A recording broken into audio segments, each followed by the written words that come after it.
My name is Eliza Schiff, and this is a poem I wrote called Offbeat.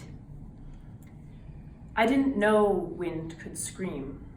I'd heard it whisper, coo, call out to the world, even cry, but never in all of its ever-presence did I hear it scream. Not until the sky was green and stale, as if the blue that I knew, like the creases in my mother's eyes or the twirl of my brother's hair, had never painted the sky above, and I had never stared up at it, lost. The wind screamed and power lines broke, branches broke, windows broke, the stillness I knew of the night broke, and I thought for a time maybe I broke too.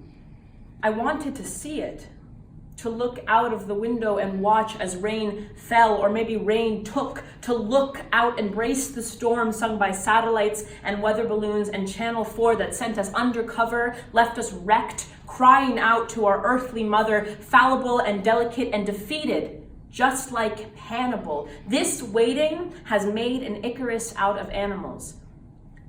I've heard it said that a band played along as the Titanic went down. A sad and mournful tune as hope ran aground. Now our ship is sinking. Our world is burning. Our cities languish as they gasp for breath. But who is dancing to this melody? Is it you who sits behind a desk holding back the remedy? You idols of an older generation in an office with the windows drawn shut? Is that why you can't hear the wind screaming? Or maybe it's that you won't hear the wind screaming. But me? We have grown weary of this worn out beat, this wreckage waltz. If forever could be measured by the meter of your music, and if your music was the ricochet of "they will fix it some other day," or the piercing cacophony of DC and BP and CFO and tired greed, you're counting in fours and we can't stomach it anymore.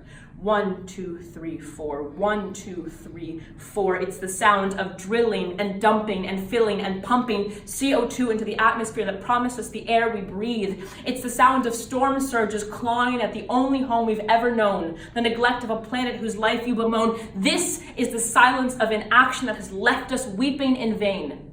Not the absence of noise, but the screaming quiet of climate silence, quiet compliance. But hear us now. Our beat is not like that of the past. Congregated and aggravated and syncopated, we're dancing to the tune of resolve at last, and it sounds like you and me and us and now, and you and me and us and now, and you and me and us and now.